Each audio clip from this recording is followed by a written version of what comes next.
Ser puntuales. Sabemos que el encuentro inaugural ha sido muy emocionante, ha habido mucho recuerdo, sobre todo vivencias y también bastantes mensajes para el presente y el futuro, para la democracia, para Naciones Unidas, para el papel que debe tener la justicia. Y vamos a continuar ahora hablando de una situación geopolítica complicada para la Unión Europea, porque estamos hablando de la relación con Estados Unidos. Y después de bastantes décadas, varias décadas, donde ha habido una estabilidad atlántica, donde ha habido una buena relación entre la Unión Europea y Estados Unidos, pues nos encontramos con una verdadera situación de inestabilidad. La administración Trump ha planteado diferentes perfiles que han venido a erosionar la propia relación con Europa, la imagen, aranceles, situación económica. Entonces se plantea la disyuntiva de hasta qué punto lograr desde la Unión Europea esa autonomía o mantener una dependencia estratégica de Estados Unidos. Apostar por una autonomía tecnológica, energética, económica y que por tanto también lleve a una verdadera autonomía política, o plantear ese estado de dependencia estratégica hasta que se puedan establecer cambios oportunos. Y para hablar de ello tenemos a unos invitados que tienen mucho que decir y una larga trayectoria. Hablamos del periodista Enric Juliana, que es director adjunto de La Vanguardia, responsable, delegado de la edición en Madrid, que además cada domingo hace el Cuaderno de Madrid con toda la actualidad política. Como cronista lleva más de 30 años, ha sido corresponsal en Italia. Hay que señalar los libros que ha escrito sobre la realidad política española, sobre la historia de nuestro país, sobre todo lo que ocurre. Es colaborador de medios de comunicación, en televisión, en radio, por supuesto en la cadena SER, y va a ser una de las personas que conformen esta mesa.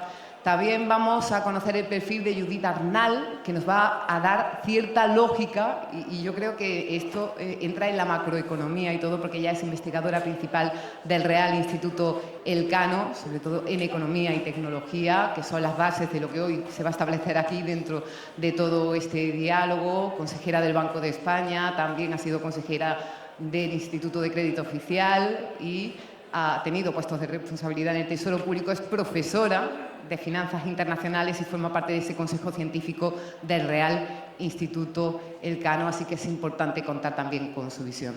Manuel Torres es catedrático de Derecho, de Historia del Derecho y de las Instituciones de la Universidad de Córdoba, pero sobre todo es director de la Cátedra UNESCO de Resolución de Conflictos y ha desarrollado a lo largo de este tiempo numerosos seminarios, ponencias, foros. Está el seminario Julio Anguita Parrado, donde habla efectivamente de todas las relaciones internacionales, los conflictos, con una mirada muy especial hacia América Latina. Y todo este diálogo lo va a moderar Ana Fuentes, periodista del País, es la responsable de Hoy en el País, ese podcast maravilloso diario que nos pone todo lo que ocurre en la cabeza. Ella ha sido corresponsal en París, en Pekín, en Nueva York. Los libros de todas las personas que están aquí también los pueden encontrar fuera, que está la librería El Reino de Agartha, y yo creo que nadie mejor que ella, que conoce tan a fondo toda esa realidad nacional e internacional y que ha sido incluso corresponsal allí, para moderar un diálogo que va a ser muy interesante. Así que les damos la bienvenida a los cuatro. Muchísimas gracias.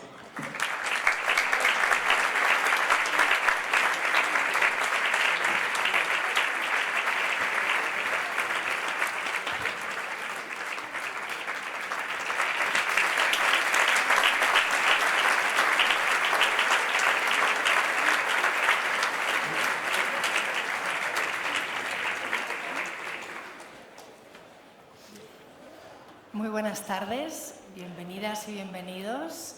Muchísimas gracias a la organización por contar conmigo. Para mí es un placer porque esta es la charla de los muy cafeteros. Un viernes a las 9 de la noche, pensar en cómo está el mundo, que lo tenemos abierto en canal encima de la mesa, con noticias que están ocurriendo a minutos antes de entrar a hablar con vosotros aquí. Es un placer además porque yo a estas personas las sigo y me interesa mucho cómo piensan y vamos a ver cómo funciona este cóctel, ¿no?, de mezclarnos hoy en un tema que es más bien un elefante en la habitación. Europa ha vivido durante muchas décadas pensando que tenía un mismo proyecto democrático que Estados Unidos, confiando en ese paraguas, confiando en ese socio. Pero bueno, como sabemos todos, ahora mismo en la Casa Blanca está Donald Trump, que ha hecho saltar el orden multilateral por los aires. Así que con ese inquilino de la Casa Blanca menos comprometido con el orden basado en reglas, con ese multilateralismo, nos planteamos qué pasa si seguimos dependiendo de un socio que cada vez se parece menos a lo que era. Y de eso vamos a hablar con voces que conocen bien la realidad del mundo desde distintos prismas: la política, la economía, el derecho. Bueno, ya los han presentado, muy largas carreras, así que no me voy a extender porque el único problema esta noche es que solo tenemos una hora. Así que a ver si nos da tiempo a sacarle punta. Voy a empezar pidiéndoos un diagnóstico muy rápido, en un par de frases, y así situamos las cartas encima de la mesa y luego vamos desbrozando. Para vosotros, si queréis en orden, ¿en qué punto estamos los europeos con respecto a Estados Unidos? Enrique. Bueno, yo creo que, en primer lugar, muy buenas noches y muchísimas gracias por su asistencia y por la invitación. Y voy a intentar responder lo más rápidamente posible, aunque uno de mis defectos es hablar lentamente. Número uno, creo que lo que está pasando ahora, Estados Unidos, con otros lenguajes y con otras formas, hace tiempo que lo venía diciendo. Es decir, a Estados Unidos, en términos objetivos, la existencia de la Unión Europea le interesaba hasta cierto punto. Y por lo tanto, algunas de las cosas que ahora se han puesto abruptamente sobre la mesa estaban ya planteadas. Lo que pasa es que se planteaban de otra manera. Lo que ha cambiado es el lenguaje, la metodología. Estamos ante un poder, digamos, que le gusta expresarse en términos brutalistas y que ha enterrado una cosa fundamental de la tradición norteamericana, o menos después de la Segunda Guerra Mundial, que es lo que se vino a llamar el soft power, o sea, el poder blando, la capacidad de persuasión, la combinación de fuerza y capacidad de persuasión, la promoción de un modelo norteamericano, liberal, atractivo para todo el planeta, y en estos momentos Estados Unidos esto lo ha dejado de lado, ¿no? Pero creo que no es nada lo que está pasando. Los dirigentes europeos y las personas que estaban en el circuito del poder europeo sabían que en las líneas generales estas eran las ambiciones de Estados Unidos. Judith. Bueno, buenas noches. Muchas gracias a la organización por la invitación y muchas gracias. Estoy absolutamente impresionada con la cantidad de asistentes, así que muchísimas gracias. Yo diría que en estos momentos la Unión Europea se debate entre un sentimiento de incertidumbre y de rendición.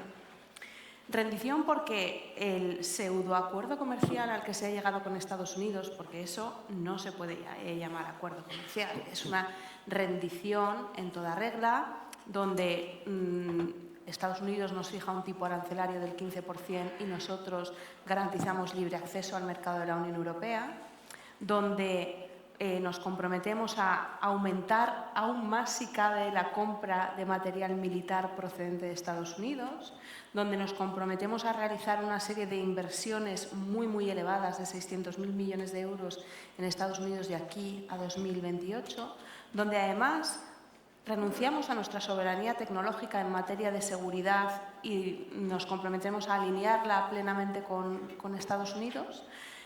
Y otro elemento también muy sorprendente de lo que yo considero una rendición es que hay textos legislativos, reglamentos de la Unión Europea, como el reglamento de sostenibilidad, de reporting en materia de sostenibilidad, de diligencia de vida, de prevención de la deforestación, que aparecen mencionados en ese acuerdo con compromisos de alterarlos en un determinado sentido.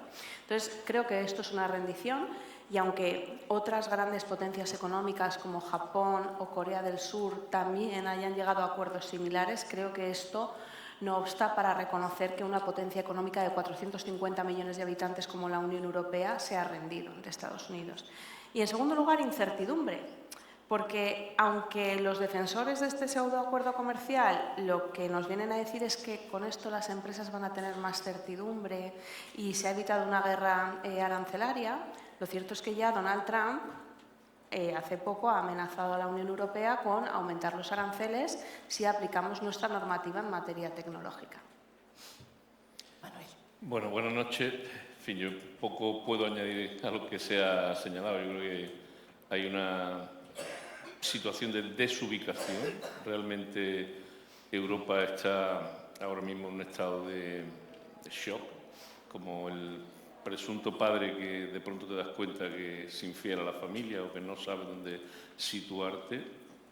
Y la reacción es entre el temor y la pleitesía, ¿no? Es decir, los líderes europeos en general temen hacer o decir algo que pueda disgustar a Donald Trump y eso genera una mayor debilidad. De todas maneras, en fin, por deformación, la perspectiva histórica nos dice que la relación de Estados Unidos con Europa nunca ha sido una relación leal.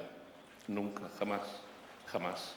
Estados Unidos entra en la Primera Guerra Mundial forzada por las circunstancias, entra en la Segunda Guerra Mundial cuando no quería bajo ningún concepto entrar a ayudar a Europa por el ataque que le provoca Japón. Y luego Estados Unidos, en la reconstrucción posterior a la Segunda Guerra Mundial, pues saca tajada que le permite crecer como la gran potencia que sustituye al Reino Unido. Yo creo que tener esa perspectiva para ver que nunca ha sido una relación leal. El proyecto político, y termino, efectivamente no es el mismo en este momento, pero lejos de digamos, forzar un modelo de Europa de los derechos civiles, de los derechos humanos, frente a un modelo autoritario del MAGA, lo que está haciendo es introducir su modelo dentro de Europa, ¿no? Me has hecho un signo, sé que quieres responder. Sí. Me habéis dejado encima de la mesa muchos flecos. Voy a tener que tirar de la relación, los aranceles, la romantización de la relación histórica de Europa-Estados Unidos. Vamos a dejarlo todo ahí encima. Responde, Enrique. Sí, quisiera seguir el hilo. Hay una historia, quizá relativamente poco conocida, sobre Alemania, que creo que para hablar de lo que estamos hablando hay que hablar de Alemania, no podemos pasar sin hablar de Alemania, ¿no? Cuando faltaba poco para acabar la Segunda Guerra Mundial, surgió en Estados Unidos por parte del secretario del Tesoro, en aquel momento de Roosevelt, Morgenthau se llamaba, Henry Morgenthau, un plan que consistía en decir, esto de Alemania hay que impedir de cualquier forma que se vuelva a rearmar, que vuelva a ser un país rearmado con un ejército. Por lo tanto, lo que hay que hacer es convertirlo en un país de agricultores, pastores y ganaderos. Este era el plan Morgenthau, que de alguna manera Francia aplaudía con entusiasmo y añadía además, y además me van a tener que pagar unas reparaciones de guerra extraordinarias. Y a los soviéticos, que avanzando hacia Berlín habían ocupado las tierras más fértiles de Alemania, también les parecía bien. ¿Por qué no se aplicó el plan Morgenthau? No se aplicó por una razón, porque al cabo de 2 años, sobre el 46-47, Estados Unidos se da cuenta que sin la industria alemana Europa no se recupera y que le está saliendo muy caro la postración de un continente prácticamente destrozado por la guerra. Y entonces se cambia de política y pasamos del plan Morgenthau al plan Marshall. Y renace la economía, la industria alemana, y la industria alemana se convierte en un pivote de la recuperación europea. Y en aquel momento es cuando surge la idea de la Unión Europea, que la plantean los franceses. El europeísmo ha creado unas idealizaciones, todo proyecto de tener una idealización en el cual aparecen ángeles y arcángeles. Entonces, el arcángel Monet, el arcángel Schumann, unos hombres buenos que tuvieron una idea dulce, que crear la Europa unida. Es verdad, pero también es verdad otra cosa. Es decir, Francia quería tener a Alemania sujetada no pudo hacerlo por la vía dura y cuando ve que se ha de contar con la industria alemana dice, bueno, sí, pero hemos de crear una mancomunidad. Y así nace la célebre Comunidad Europea del Carbón y del Acero, y a partir de ahí se va construyendo lo que conocemos como el espacio europeo. Durante años, durante el periodo de la Guerra Fría, Europa básicamente, los puntales de Europa, eran 4 países con 60 millones de habitantes, que era, al grosso modo, Alemania, la Alemania federal, Francia, Italia y el Reino Unido, que estaba fuera y dentro a la vez. Cuando se produce la reunificación alemana, que es un acontecimiento que no estaba cantado en la historia, que pudiese producirse y se produce, Alemania se convierte en un país de 80 millones de habitantes, que es lo que es ahora. Y por lo tanto, este juego de equilibrios que existía se reconfigura. Y Alemania se convierte en la potencia económica sin la cual las dinámicas de la Unión Europea no se entienden. Y lo que ha pasado en los últimos 2 años, básicamente, es que a Alemania se le han roto los ejes. Es decir, ellos habían establecido un proyecto casi de paz perpetua con Rusia sobre la base de la adquisición a gran escala de carburantes, sobre todo el gas, que era la base del funcionamiento de su industria y de su capacidad de competición industrial. Y era un acuerdo bilateral entre Alemania y Rusia, que no acababa de encajar, y encajaba poco, con las relaciones que Estados Unidos mantenía con Rusia. Cuando Putin invade Ucrania, está traicionando a Alemania. Invade Ucrania porque cree que tiene cogidos a los alemanes, ¿no? Y que no habrá una reacción. Pero, sin embargo, Alemania no puede actuar de factor apaciguante de los europeos porque la dimensión que adquiere esa acción de guerra es muy grande. Por lo tanto, se rompe el eje de la energía. Y, a su vez, era un país que había tomado la decisión de prescindir de la energía nuclear. Imaginemos esto, o sea, tú tienes energía nuclear, prescindes de la energía nuclear porque crees que el puente energético será el gas, lo tienes todo basado en un pacto con Rusia, el pacto con Rusia salta por los aires y te quedas sin una sola planta.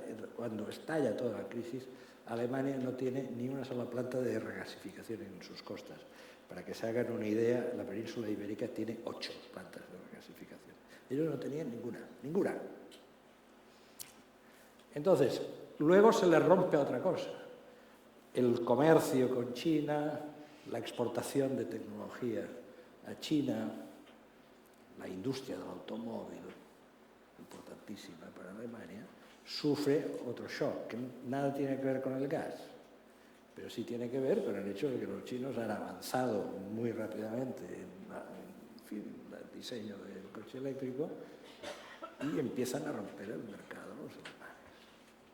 Y entonces, en estos momentos, Alemania es un país que está bajo un estrés muy fuerte. Tiene una ventaja, salió muy bien librado de la crisis financiera, un poco sobre nuestras costillas, y toda la Europa del Sur, digamos, no todo, y tiene colchón, y ahora ha puesto el colchón en funcionamiento con un proyecto que a mí me llena de interrogantes, que es el siguiente, que es decir, vamos a intentar que la economía reprenda, que coja fuerza sobre la base de la inversión en tecnología militar y en la creación de un ejército. Es decir, aquello que quería evitar Morgenthau en el 46. Por lo tanto, atención, estamos ante una Alemania que se va a rearmar y una Alemania que está hoy angustiada por su futuro. Todas las vicisitudes hoy de la Unión Europea, en buena medida, yo creo que giran alrededor de este eje. Concluyo.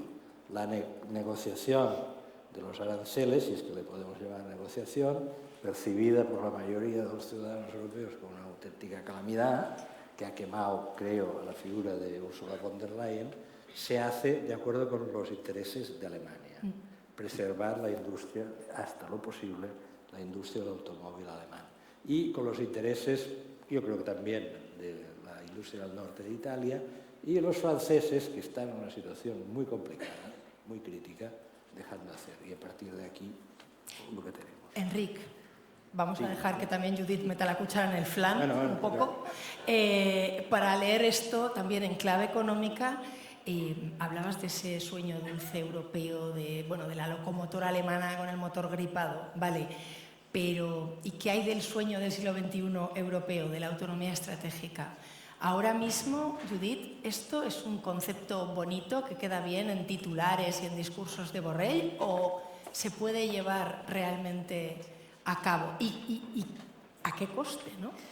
Bueno, muchas gracias por la pregunta, es muy pertinente. El primer elemento que yo quiero destacar es que a esta expresión autonomía estratégica, a mi juicio, le falta un adjetivo, que es abierta. Y es que la esencia de la economía europea, del proyecto de la Unión Europea, es que somos una economía muy abierta. Y gran parte de nuestras ganancias del bienestar han venido precisamente de que comerciamos con el resto del mundo. Entonces, la autonomía estratégica tiene que ser abierta por naturaleza porque no nos podemos cerrar al resto del mundo. Este creo que es un primer elemento importante. Segundo elemento, Bruselas es la tierra de crear expresiones que se vuelven continuas en todos los debates. Autonomía estratégica es uno de ellos. Competitividad es el otro gran concepto, ¿no? El informe Draghi, que ahora cumple un año, ahora se está haciendo una toma de situación de lo que se ha hecho y parece bastante negativo. Y yo quiero establecer un lazo muy directo entre autonomía estratégica y competitividad. ¿Por qué? ¿Cuál es el principal problema que tiene la Unión Europea, en mi opinión? ¿Por qué somos dependientes del resto del mundo? ¿En qué somos dependientes? Pues fundamentalmente en altas tecnologías. Es decir, la Unión Europea se ha quedado atrapada en lo que se denomina la trampa de las tecnologías medias. Somos excelentes en industrias maduras, como por ejemplo la automovilística, y de ahí lo que comentaba Enrique, de que en gran parte este pseudoacuerdo comercial ha ido orientado a proteger daños mayores a estas industrias maduras. Pero los principales modelos de inteligencia artificial provienen de Estados Unidos. Las grandes empresas de computación en la nube son estadounidenses. Si pensamos, por ejemplo, en vehículos eléctricos, en baterías de litio, en drones civiles y militares, en trenes de alta velocidad, quien lleva el liderazgo es China.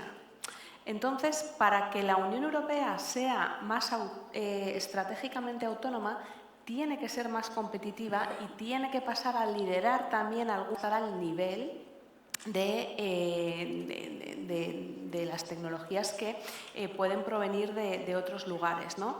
Entonces, creo que la autonomía estratégica es posible, creo que tenemos que buscar aliados comerciales confiables. Creo que lo que ha pasado con Estados Unidos nos da una ventana de oportunidad estupenda para cerrar el acuerdo comercial con el Mercosur, que hasta ahora no estaba tan claro porque había grandes oposiciones por parte de países como Francia, y creo que también tenemos que hacer un uso inteligente de las fortalezas de la Unión Europea, porque cuando hablamos de autonomía estratégica en todo momento estamos pensando en cuáles son nuestras dependencias con respecto al exterior, pero no hacemos el análisis inverso, es decir, ¿de qué depende el exterior con respecto de la Unión Europea? Es importante hacer este análisis porque también nos da una idea de cuáles son nuestras bazas negociadoras ante eventuales tensiones comerciales. Creo que, evidentemente, un puntal fundamental de la Unión Europea es que somos un mercado de 450 millones de habitantes y tenemos un elevado poder de demanda. Pero voy por partes.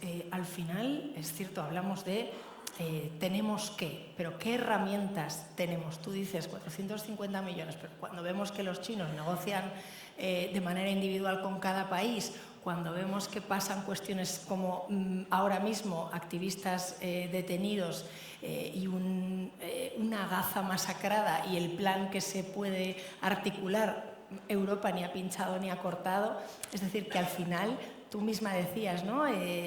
Con los aranceles nos hemos rendido, hemos hecho un poco lo que nos han dicho. ¿Qué herramientas tiene realmente la Unión Europea para no ser eso que de manera muy interesada algunos dicen que es un poco parque temático, ¿no? Con 27 voces? Pues has dado con la clave fundamental, con el problema de la Unión Europea, y es la fragmentación. ¿Por qué la Unión Europea no es un actor geopolítico con fuerza a nivel internacional? Porque hablamos con 27 voces y no con una sola. Y esto se ve, por ejemplo, en la multiplicidad de voces que hay en política exterior. Es decir, por ejemplo, Ursula von der Leyen, como presidenta de la Comisión Europea y sin tener un mandato de los Estados miembros y sin estar entre sus competencias, se ha atrevido a hablar, a lanzar mensajes en relación con Israel y Gaza. Kaja Kallas, que es la alta representante de la Unión, que en principio es la que tiene estas competencias, muchas veces se ve solapada también con el presidente del Consejo Europeo, con Antonio Costa. Y esta fragmentación en política exterior se replica en política financiera, política industrial, política tecnológica. Entonces, realmente, frente a esta situación lo que hace falta es más Europa y no menos. Pero llevándolo a un terreno un poco más realista y en el corto plazo, ¿qué instrumentos tenemos? Bueno, pues se habla mucho del denominado instrumento anticoerción. Es un instrumento que nos permitiría reaccionar con medidas comerciales en caso de que Estados Unidos, por ejemplo, decidiera elevarnos los aranceles si imponemos una multa a una de sus empresas tecnológicas. Lamentablemente, yo le veo dos problemas a este instrumento anticoerción. El primero de ellos es que es un instrumento muy reciente, introducido en el año 2023, por tanto, no se ha activado nunca, no tiene precedentes y puede generar dudas en cuanto a su activación. Y el segundo problema que veo es que si en estas negociaciones comerciales o en este pseudoacuerdo comercial no hemos sido capaces de elevar nuestros aranceles y responder a Trump con arreglo a los instrumentos comerciales más tradicionales, como la antisubvención o el antidumping, a mí me resulta muy difícil creer que vamos a pasar a activar el arma atómica, que sería el instrumento anticoerción, que por otro lado, si leemos el reglamento y vemos el procedimiento que habría que seguir, llevaría meses hasta su activación. Y luego el segundo elemento, y ya termino, porque esto no era muy positivo, pero sí que creo que podemos hacer uso en la contratación pública de la fuerza que tiene la Unión para promocionar altas tecnologías europeas. Y esto es algo que la presidenta de la Comisión Europea anunció en su discurso de la Unión, donde indicó que en las contrataciones, en las licitaciones públicas sobre tecnologías limpias, se introducirá como uno de los criterios para la valoración de las ofertas el Made in Europe, con lo cual podemos utilizar nuestro poder de demanda y nuestras licitaciones públicas para tratar de apoyar a empresas europeas y salir de esa trampa de las tecnologías medias a la que me refería antes. Manuel, esto tiene mucho que ver con el derecho, pero también el derecho que nos hace y que nos engrandece, pero el que nos lastra también, ¿no?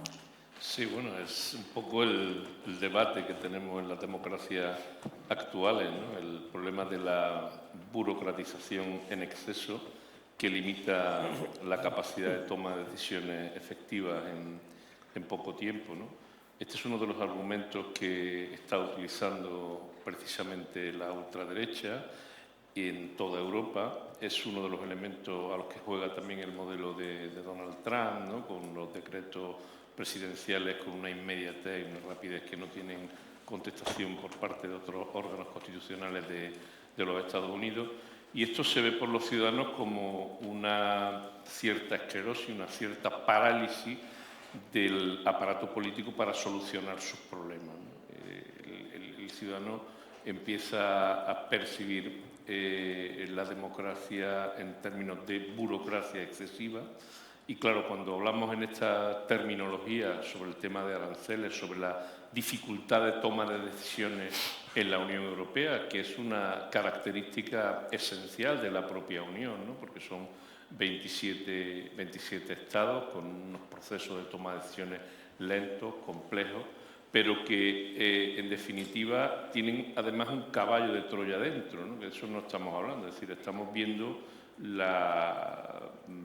digamos, los ataques o las luchas que hay de dentro con países como Hungría o con países como Polonia en otro momento. Ahora Polonia está jugando otro papel, o como Eslovaquia, ¿no? Donde hay una amenaza también pronta, ¿no? Hablábamos un poco sobre Moldavia y las recientes elecciones. Qué contentos estamos, bueno, por la campana, ¿no? Por los pelos, ¿no? Hay una división de votos prorrusa importante. Hay un movimiento prorruso dentro de la Unión Europea que también está contribuyendo a dificultar esa toma de decisiones y que pone de manifiesto esa duda, esos temores. Rusia está jugando también a fomentar la debilidad de la democracia, a fomentar la debilidad de la seguridad europea. Lo que está haciendo Rusia ahora mismo con sus campañas de drones y aviones simple y llanamente es poner nerviosos a los líderes europeos, ponerlos contra las cuerdas y ponerlos en la necesidad de tomar una decisión, en tanto que el aliado Estados Unidos pues le puso la alfombra roja en Alaska, ¿no? Como pudimos comprobar en su momento. Bueno, todo esto, ya digo, está generando esa incertidumbre y el camino que de momento han adoptado las autoridades europeas pues, es de rendir pleitesía, ¿no? La foto de Washington de hace unas pocas semanas realmente a mí me produjo sonrojo, ¿no? O sea, esa absoluta genuflexión de estos líderes pues, les avergonzará en el futuro, estoy convencido de ello. Has mencionado esos ataques en suelo OTAN, ¿no? Sí, sí. Esos ataques sobre Polonia provenientes de Moscú. Enric, la seguridad europea, tú lo mencionabas, ¿no? No tenemos un ejército, pero la seguridad europea vuelve a estar en el centro. Trump además está cuestionando a la OTAN, exige a Europa que pague más. ¿Estamos ante un chantaje que nos hace más dependientes de Estados Unidos o puede ser la oportunidad por fin para que la Unión Europea asuma su propia seguridad? No sé, a mí me da la impresión de que el problema que se ha producido, para simplificarlo mucho, es que el tiempo histórico se ha acelerado y los engranajes complejos, delicados, difíciles de manejar y lentos de manejar de esta construcción que es la Unión Europea, en estos momentos no pueden acelerar al mismo tiempo que está acelerando la historia, ¿no? Y ahora, por lo tanto, se está produciendo ahí y está ocurriendo otra cosa, ¿no? Es decir, claro, el territorio europeo va desde Lisboa hasta el Círculo Polar Ártico, hasta el Golfo de Finlandia, hasta el Mar Negro, ¿no? Prácticamente. Y hay varios, en esos momentos, la percepción de los ciudadanos europeos sobre lo que es la Unión Europea y lo que les interesa en la Unión Europea es muy distinta. Esto siempre ha sido así. Lo que pasa es que los españoles lo hemos visto de otra manera. Tengo un amigo portugués, se llama Gabriel Magallanes, escribe en La Vanguardia, que me dice, Enric, piense usted que en el fondo los españoles y los portugueses nos gusta pertenecer al Imperio Romano. Y esta idea de estar en la Unión Europea es como si regresásemos al Imperio Romano, que es de donde habíamos estado antes. Pero me dice, los daneses lo ven de otra manera. Esto es un contrato mercantil que lo acepto y lo apoyo, sí me sirve, pero si no me sirve y me quedan problemas o tengo otros problemas, me lo voy a mirar. Y posiblemente es así. Entonces, claro, aquí ahora tenemos, en lo que se refiere a la cuestión de la defensa, pues una situación. Que se está dibujando un gran cuadrante, que yo llamaría el cuadrante del Báltico, de países que hoy se sienten directamente amenazados por Rusia. Donde la mayoría de la población siente ese temor, que va desde las repúblicas bálticas, imagínense que ahora estuviésemos en un teatro en Tallinn. Nuestra percepción de Rusia, ¿cuál sería? ¿No? O en Finlandia, que ya tuvieron en su momento una guerra con Rusia paralela casi a la Segunda Guerra Mundial. En estos países la adhesión, el consenso social en favor del despliegue militar y el gasto en defensa es muy elevado. Polonia, país que ha estado a punto de desaparecer en 2 ocasiones a lo largo de la historia. Es como una especie de acordeón que se ha ido haciendo así, ¿no? Pero, claro. Alemania había optado por esta posición de la paz perpetua, pues se le ha roto y están girando, y el giro es espectacular, porque están girando de la paz perpetua al rearme. Y vamos a ver cómo construyen el consenso social alrededor de esto. La sociedad deberá percibir algunos beneficios de todo ello. Vamos a ver, ahí hay un gran interrogante. Ahora bien, en España todo esto nos pilla muy lejos. Ayer Putin, bromeando en una entrevista, he visto un fragmento ahí, haciendo un poco, chuleando un poco, nos acusan de provocar disturbios en Polonia, tal, ¿no? Los drones, tal. Dice, no, nosotros no tenemos drones capaces, sonriendo, no tenemos drones capaces de llegar a Lisboa. Bueno, Rusia no tiene drones capaces de llegar a Córdoba. Y a partir de aquí, la conciencia sobre el problema es una, y a partir de Tallinn es otra. Y entonces, esto de la Unión Europea, que es como la Liga Aquea, aquella de los tiempos de los griegos, ¿cómo nos ponemos de acuerdo para mancomunar un ejército, un gasto, cuando unos tienen una sensación de peligro inminente y otros tienen una sensación de que, oye, este problema está lejos? Y añadiré más, y no quiero alargarme. Piensen una cosa, en parte este 3% de crecimiento económico que está teniendo hoy España, en parte es como un juego pendular de los problemas que tiene el centro y el norte de Europa. ¿Por qué? Bueno, pues porque muchas inversiones están viniendo aquí en lugar de ir a Polonia o Alemania. ¿Por qué? Porque aquí estamos lejos. Si hay bofetadas, aquí estamos lejos de las bofetadas. De alguna manera se vuelve a repetir un poquito, a mi modo de ver, algunas dinámicas de lo que fue la Primera Guerra Mundial sin que estemos en guerra. ¿Querías hablar? Sí, no, estoy totalmente de acuerdo con lo que ha comentado Enric. Por dar algún dato, según el informe Draghi, entre mediados de 2022 y mediados de 2023, más del 60% del equipamiento militar de la Unión Europea provenía de Estados Unidos. Con lo cual, esta presión que está ejerciendo Donald Trump sobre los países de la OTAN para incrementar el gasto militar hasta el 5% del PIB, obedece también a una razón de puro interés económico, y es que él sabe que somos muy dependientes, y por lo menos durante los próximos años lo vamos a seguir siendo, de la tecnología militar de las empresas estadounidenses. Y el problema que tiene la Unión Europea, una vez más, en el caso militar, es de fragmentación. Tenemos campeones nacionales en el ámbito militar. Pues en Alemania, Rheinmetall. En Italia, Leonardo. En Francia, Thales. Aquí en España la industria está algo más atomizada. Tenemos 5 empresas un poquito mayores. Y lo que comentaba Enrique es que la Unión Europea ha decidido no mutualizar el gasto en defensa, y yo mucho me temo que al no mutualizar el gasto en defensa vamos a seguir teniendo una industria de la defensa absolutamente fragmentada, porque evidentemente si Alemania incrementa mucho su gasto público en defensa, además de comprar a Estados Unidos, lo que va a hacer es llevar a cabo pedidos a su propia industria nacional para que ese incremento del gasto público tenga un retorno económico sobre su país.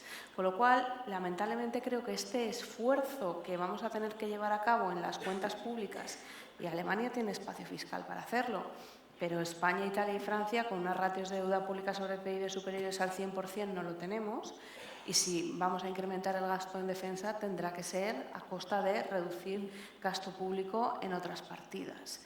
Y lamentablemente vamos a hacer este esfuerzo fiscal para, me temo que, no tener un resultado a la altura en términos de ser verdaderamente independientes en defensa. Un punto solamente muy breve, ¿no? Al hilo de lo que tú estás hablando, al final lo que sí que han conseguido es introducirnos en la dinámica de la necesidad del gasto militar. Es decir, o sea, ya se percibe como algo normal y mayoritariamente aceptado que hay que incrementar a la barbaridad del 3 o del 5% el gasto de defensa, ¿no?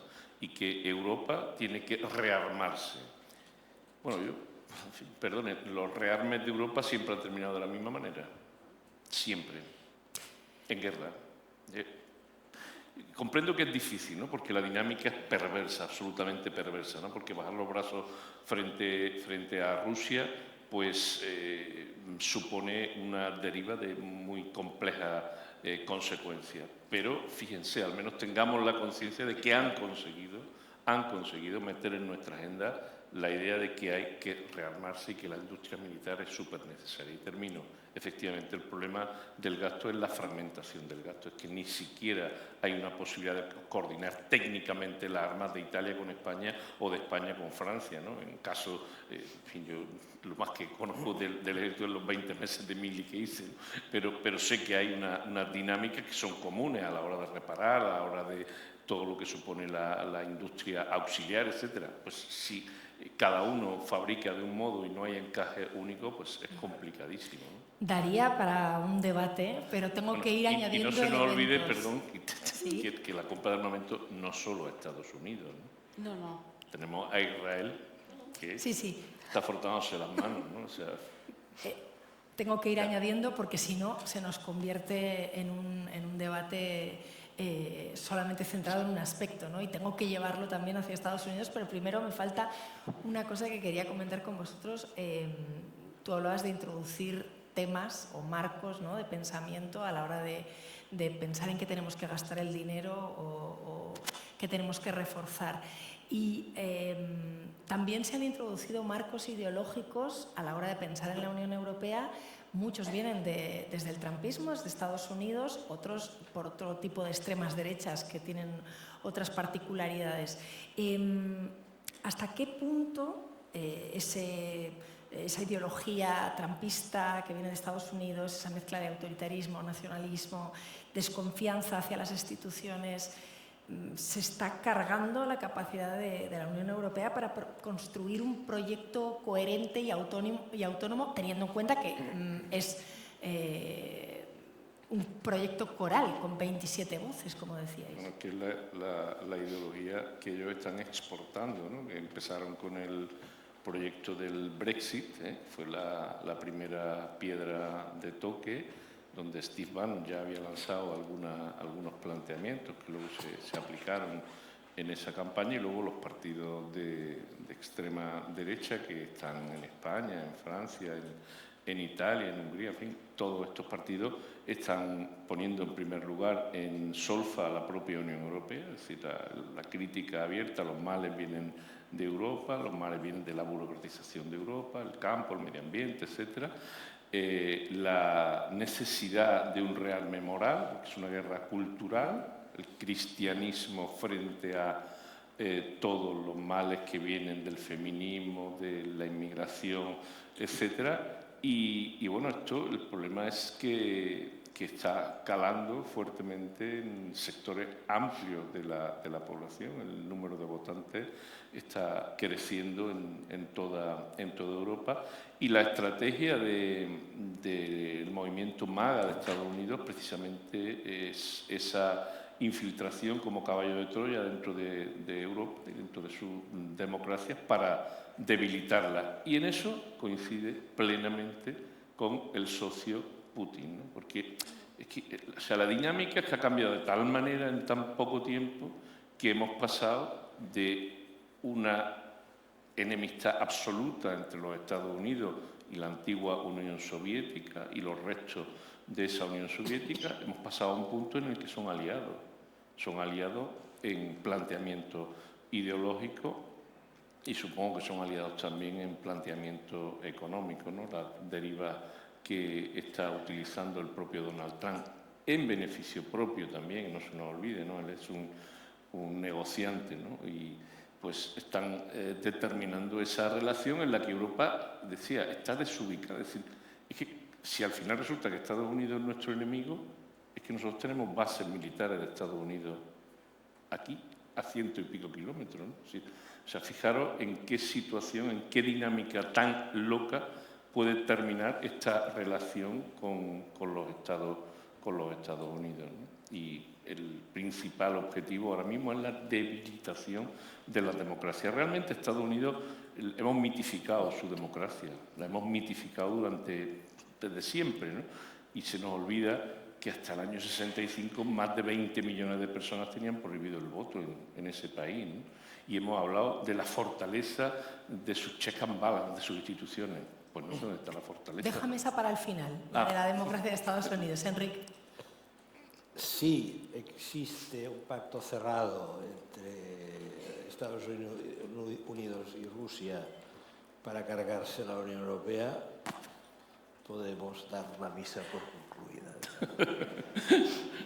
Hermanos, iros en paz, ¿no? Tengo la sensación de que algunas líneas de ese pacto están trazadas, pero yo particularmente no me atrevería, no tengo elementos para sostenerlo, no me atrevería a decir que hay ya un pacto cristalizado entre estos dos países. La cuestión, el poder en Estados Unidos es un elemento muy complejo. Evidentemente el presidente es muy importante y un presidente cesarista como el actual concentra mucho poder y quiere concentrar más, sobre esto no hay ninguna duda, pero hay otros niveles. Vamos a ver esto cómo funciona. Trump creía que podía, en fin, atraer a Putin a un pacto rápido sobre Ucrania, porque su obsesión ponerse de acuerdo sobre el reparto del Ártico, por ejemplo, que va a ser una cosa muy importante, porque se están abriendo, el deshielo permite abrir vías de navegación alternativas a las vías de Suez y tal, muy importantes. O sea, un pacto sobre el Ártico y un reparto de Europa, más dicho a lo bruto, de la siguiente manera. Es decir, Rusia recupera lo que Gorbachev entregó, que es decir, una zona de influencia con más o menos intensidad, según los casos, los países en el este, recupera zonas de influencia en el este. Evidentemente, al oír esto, los bálticos se desmayan y los polacos entran en pánico. Y la Europa occidental, pues volvemos al 46, una colonia de Estados Unidos. Yo lo siento mucho por hay gente en España que siente una especie de simpatía instintiva por Rusia. El eslavismo español, yo a un amigo que tiene estos procesos le he dicho, oye, desengáñate, si esto acaba mal, nosotros pues, vamos a ser plenamente una colonia de Estados Unidos administrada desde Miami. Eso sí, o sea, el virreinato de Miami, nosotros estaremos en el virreinato de Miami. Si ya las cosas van muy mal y dentro de 25 años, digamos, la Unión Europea se desvanece totalmente, este sería nuestro futuro.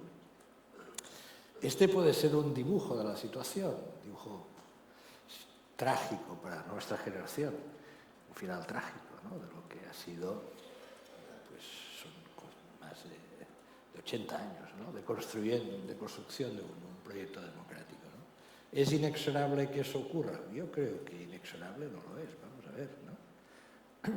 Por dos motivos, básicamente. La construcción europea, pese a sus disfunciones, lentitudes y tal, empieza a ser, es una estructura real, que tiene fuerza. Dos, el deseo de las sociedades de ir para atrás no es muy intenso. El deseo de protestar, sí, lo estamos viendo estos días. El deseo de expresar malestar, sí, también, porque hay malestar. La desorientación, un cierto punto de histeria alimentada por las redes sociales, sí, todo esto es cierto.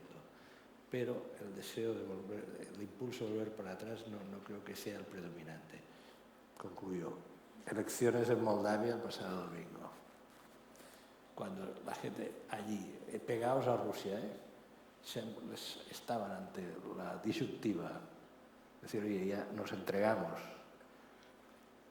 o intentamos ir hacia la Unión Europea, han votado a la Unión Europea. Lo que pasa es que hay sociedades europeas que nos pasa otra cosa, es que nos aburrimos un poco, nos aburrimos. Y entonces nos vienen ganas de jugar con la papeleta del botón. Mira. Y eso también explica algunas cosas que están pasando. La gente, son sociedades, la liga que a la gente se aburre un poco.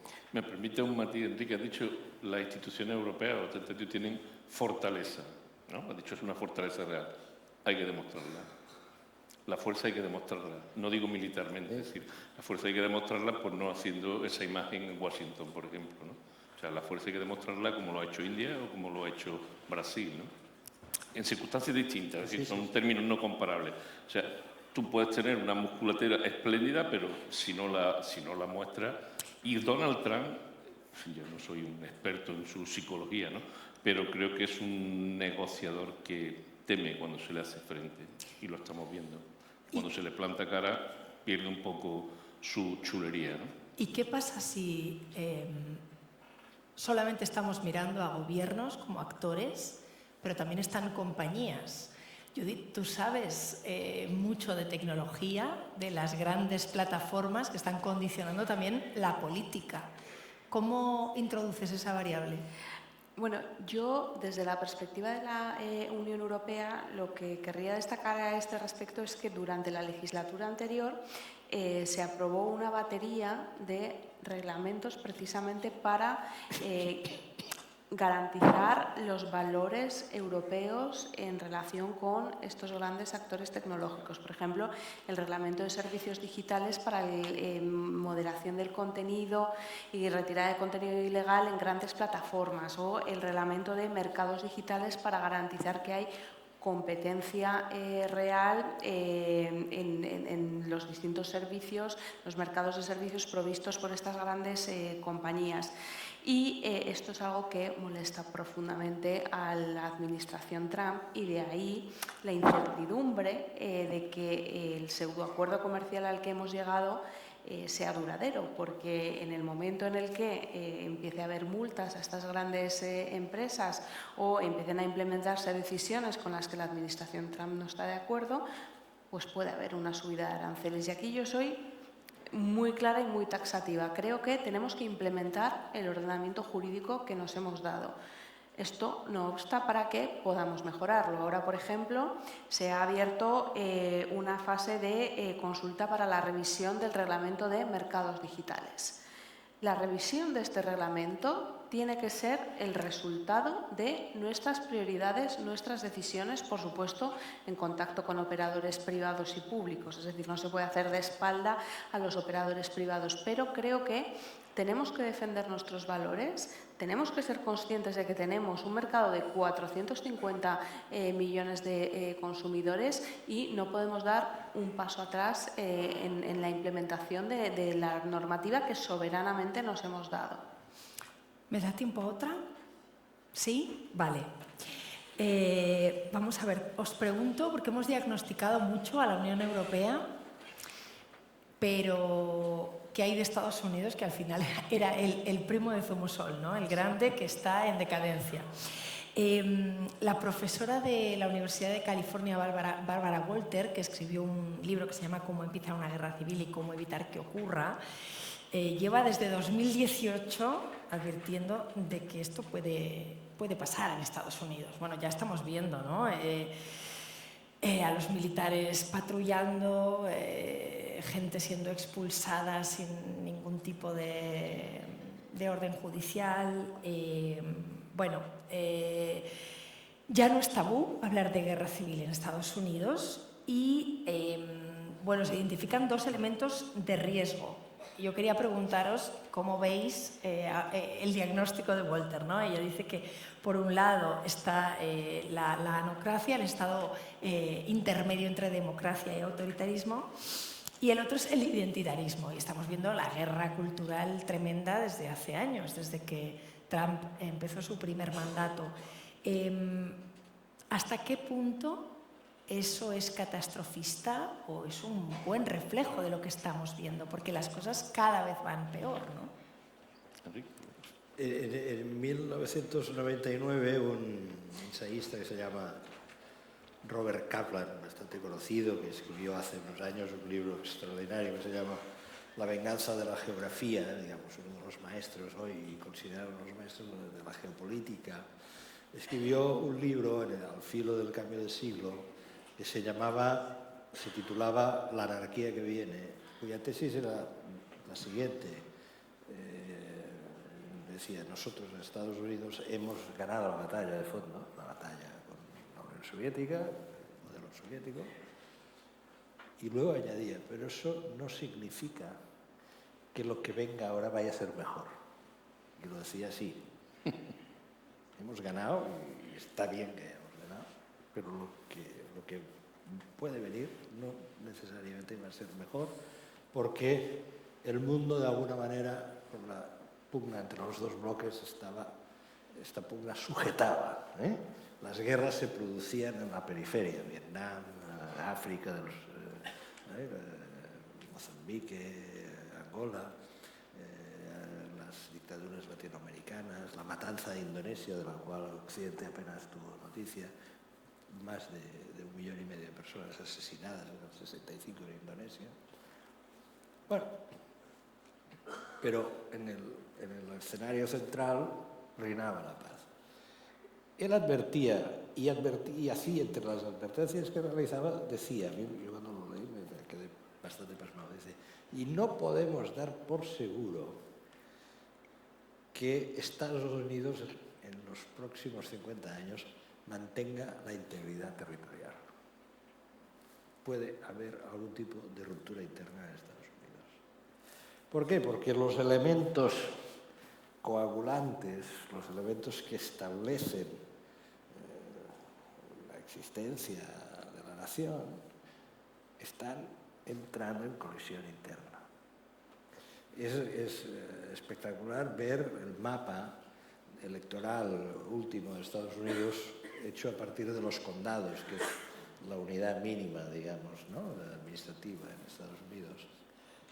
Porque, digamos, los demócratas han ganado de manera rotunda en las grandes ciudades y han perdido de manera rotunda en las zonas, digamos, interiores de campo, en el campo, pero no solo del campo, sino en esa zona mixta, gris, intermedia, muy propia de Estados Unidos, que es esta zona de la urbanización que se acerca a la metrópolis, a la gran ciudad.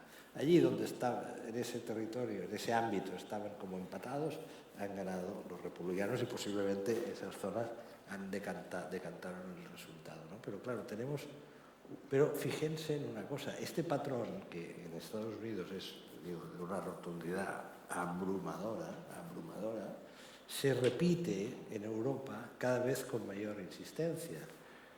Cada vez que hay un resultado electoral es importante ver el mapa, los mapas. Y lo que sale es que en las grandes ciudades apuntan en una dirección y las zonas, las llamadas antes zonas agrarias, apuntan en otra. Que hay una creciente enemistad y disparidad de puntos de vista entre los que tienen la experiencia hoy del mundo actual en una ciudad y los que lo tienen fuera. Los que no viven en la ciudad tienen la sensación de que se les están acumulando los hándicaps, que donde están las oportunidades, donde pasan las cosas interesantes y donde se redistribuyen las cartas, van repartiendo cartas, es en las grandes ciudades. Y que ellos, aunque estén perfectamente comunicados por tren, por avión, por internet, están fuera, han quedado como fuera de juego. Este es uno de los elementos. Y esto lo hemos repetido,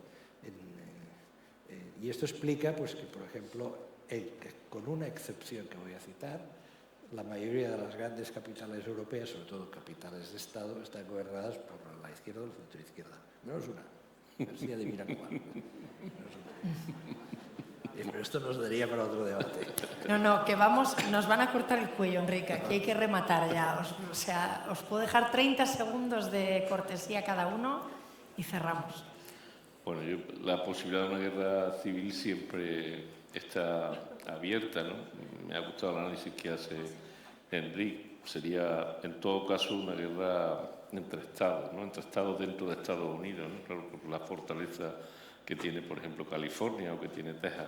La organización militar es muy centralista también, muy centralizada, muy dependiente del presidente, pero luego frente a ello hay una estructura paramilitar muy grande en Estados Unidos. Bueno, hay un elemento que todos sabéis que no tiene nada que ver con Europa, la posibilidad de tener armas y armas no solo cortas, sino bastante pesadas, no carros de combate, pero sí que la gente tiene... Y hay cuerpos que se entrenan, que tienen incluso uniforme y demás. No lo sé, ¿no? Podríamos volver también a la historia, que viene la historia, ¿no? Pues, quizás estamos viendo la crisis final de un imperio y los estertores de un imperio, y los imperios muchas veces han terminado con guerras intestinas, ¿no? A mí a veces cuando reflexiono un poco sobre el porqué de esta situación de Estados Unidos, pues un poco como el canto del cisne, ¿no? Me da esa impresión que lo que tiene que venir no tiene necesariamente que ser mejor, como decía Kaplan, ¿no? No tiene por qué ser mejor, pero sí que parece un poco como el canto desesperado de un imperio que no sé cuánto más tardará en ser el primero, ¿no? Judith, para ti, intervención final. Sí, yo espero que no haya guerra civil, reconozco la elevada polarización, pero por traer un poco a mi terreno, yo estoy muy preocupada por la pérdida de la calidad institucional en Estados Unidos, y esto es algo que, lejos de afectar solo a Estados Unidos, puede tener repercusiones globales muy serias. Y estoy pensando, por ejemplo, en el caso de la Reserva Federal, que es el Banco Central de Estados Unidos, cuya independencia está siendo severamente atacada. Y esto es especialmente importante porque el dólar estadounidense y la deuda pública estadounidense son los dos pilares fundamentales del sistema financiero global. Y si se erosiona la independencia y la calidad de la Reserva Federal, se van a erosionar estos dos pilares, y ya en abril, mayo, vimos algunos episodios al respecto, y esto puede tener unas consecuencias muy, muy negativas que deje la gran crisis financiera del año 2008 en un juego de niños. Bueno, Así, para acabar con un buen... pues nada, todos deprimidos, pero muchas gracias.